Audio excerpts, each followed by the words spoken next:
What's happening, fam? My name is John. This is AF Anime, and I'm back with another One Piece theory for you today. Now, this theory video is going to be fairly short and fairly sweet, but since I just read the scans from chapter 1044 a bit early, it will include spoilers for that chapter. So I don't want to spoil those of you who are waiting for Sunday's official release, so if you do want to wait that long, go ahead and click off this video, subscribe if you haven't already, and then come back and check it out after you've read the chapter. So now that you've all been warned, I want to talk about the big bombshell that occurred in chapter 1044, and that is the reveal of the true name of the Gomu Gomu no Mi, which is the human fruit model Nika. Now, I have a billion thoughts running through my head about that fruit and about its title, but for now we're just going to talk about the history of the fruit within the realm of the One Piece world that we know. Or to be more specific, how it was introduced to the One Piece world in the form of Shanks. And given the information so far about this fruit and its history, I think it's fair to come to one conclusion about red-haired Shanks and his relation to the fruit in particular. So without any further ado, I'll go ahead and state my theory and my reasoning for it. And that theory is that Shanks and Luffy met because he was on that island searching for Ace. And his reasoning for doing so was so that he could give Ace the fruit that Luffy consumed, the human fruit model Nika. And I'll be the first to admit that this might seem a bit far-fetched, but it totally fits within the realm of One Piece and Shanks as we know him and his relationship to Roger. So to elaborate on how this fits into place, Shanks kind of acts like a sort of vessel for the passing down of the will of Roger. As we all know, Shanks was the holder of the straw hat, and since he didn't see himself fit to take Roger's role, he was probably waiting for Roger's son to come of age so that way he could consume that devil fruit. Now, if this is true, I'm sure Oda would have to give us some flashbacks about the events of Roger's death or the moments leading up to it. But I think it's fair to assume that Shanks had to have known that Roger had a son. And if he did, it's entirely possible that he would have kept that straw hat and the fruit to give to Ace in particular upon finding him. Maybe he showed up on the island that Luffy was at because he knew that that was the vicinity that Garp took up residence in. I mean, if I'm not mistaken, we never get an official reason as to why Shanks was on that island. So we can just chalk it up to fate, but it could be possible that he showed up there and stayed around so long because he was in search of Ace. I mean, if we take a moment and think about it, Roger did say to Rayleigh that he was intent on his son becoming Joyboy, and this could have been a last wish fulfillment of Shanks to pass down the straw hat and the Joyboy based devil fruit to the actual son of the Pirate King. And this could have accomplished a couple things. Not only could he have met the son of Roger or his previous captain, and he could have also honored Roger by fulfilling a wish that Roger himself had.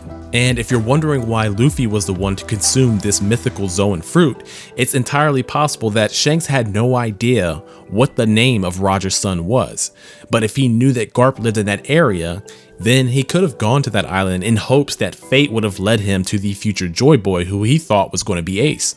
And it could also be possible that Garp was off doing his job as a marine away from the island, and Shanks could have just been waiting for Garp to show back up. And during that long wait, he met our series protagonist Luffy, and after Luffy consumed that fruit, Shanks would pretty much have to put all of his money on Luffy being the new Pirate King. One, because of his personality being similar to Roger, but two, because he ate the fruit that was meant for Ace.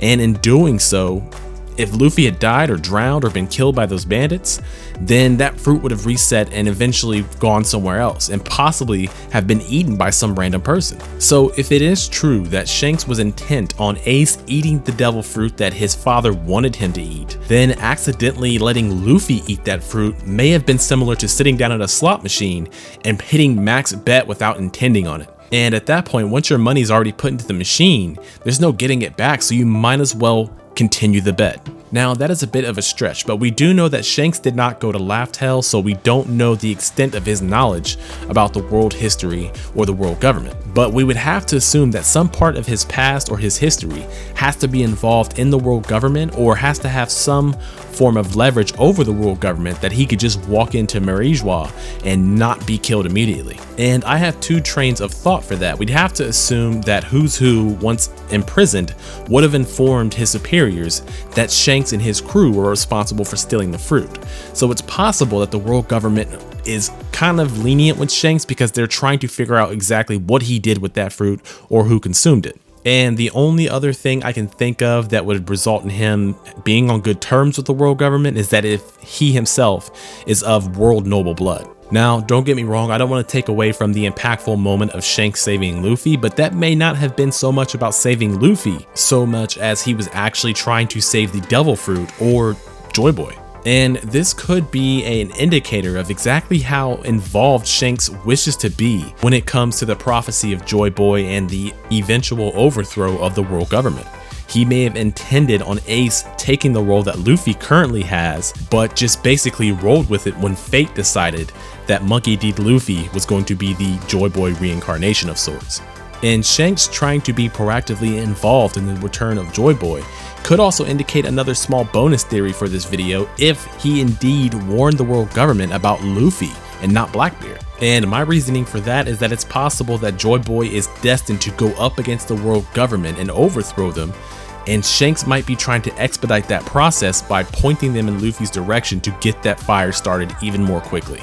So, like I said, it's pretty late and this theory video is going to be short. Maybe I'll do a longer version of it at some point in the future. But to recap, my theory is that Shanks was originally trying to find Ace and give that fruit to Ace so that way Ace can be the prophesied Joyboy, just like Roger wanted. However, fate decided that our protagonist, Monkey D. Luffy, instead was destined for that role. So, like I said, this is going to be a short video. Maybe I'll do a longer version of it in the near future, but let me know in the comment section down below if you guys agree with this theory, if you disagree with this theory, or if you have any ideas of your own. Once again, my name is John from Adam's Fam Anime. Thank you guys very much for tuning in. If you haven't already, please like, share, and subscribe. I would appreciate that very much. And if you're down for some more One Piece related content, I will be back here in a couple days with the official review for chapter 1044, which is just an amazing chapter for a multitude of reasons, and I'm sure it'll give us a lot to talk about. In any case, thank you again, and I'll see you guys in the next video.